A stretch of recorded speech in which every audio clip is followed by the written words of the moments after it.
3 hands, 4 numerals, brushed case. Such a simple watch, but the internet is cooking. If you see debates here on YouTube or threads on forums about the brand new Tudor Ranger, you must think, poor watch.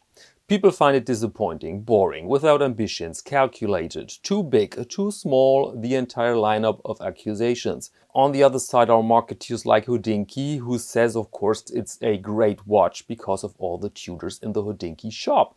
And between these extremes stands now the common watch fan and asks, what now? Is the new Tudor Ranger a buy or not? Let's find out, but first, as always, the specifications.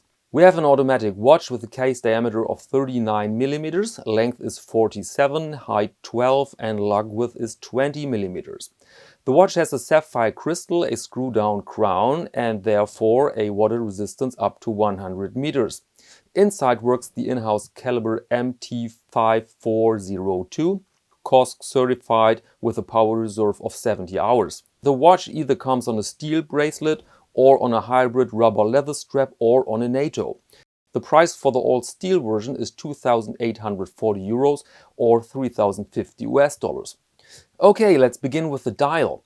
Normally, I give you here my opinion about nearly every detail, but that's not necessary in this case.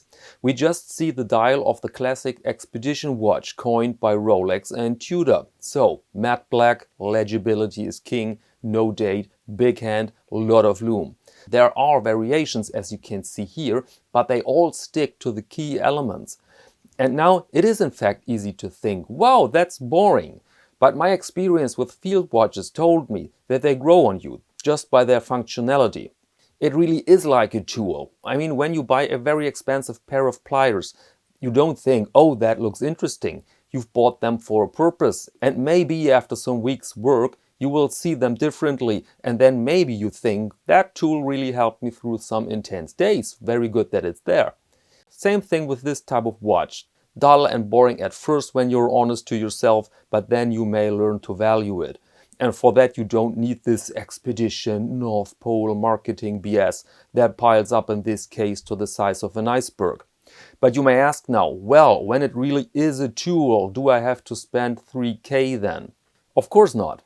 But we should stay fair here, it's a top-notch watch with an in-house caliber, sapphire, great and comfortable bracelet. The bracelet, by the way, comes with a T-fit clasp that allows a quick adjustment in length. And when you add then the brand value, 3K is not longer a very high price. This watch will keep its value, so in my eyes it's not a very risky buying decision. When you like it and when you can grab it, then go for it. Your friends outside the watch world will not even notice it, but who cares? By the way, people sometimes ask me why I feature here also smaller brands nobody have heard before. Well, answer is, it's more exciting. Smaller brands can take risks that are out of question for giants like Tudor. People often praise Rolex and Tudor for the fact that they stick to a few models and that they are very conservative regarding the design. And this Tudor here is the perfect example for this. But they have to act that way. It's not bravery. Every changed index can cause a global debate, can decide between success and shitstorm. But one last tip here. If you really want to see your tool, your expedition watch with a pinch of beauty, then look at it during dawn. These pieces have a way to handle twilight that looks just right. And with that hint, allow me to close this episode. Ladies and gentlemen, thank you very much and see you next Monday to Watch of the Week.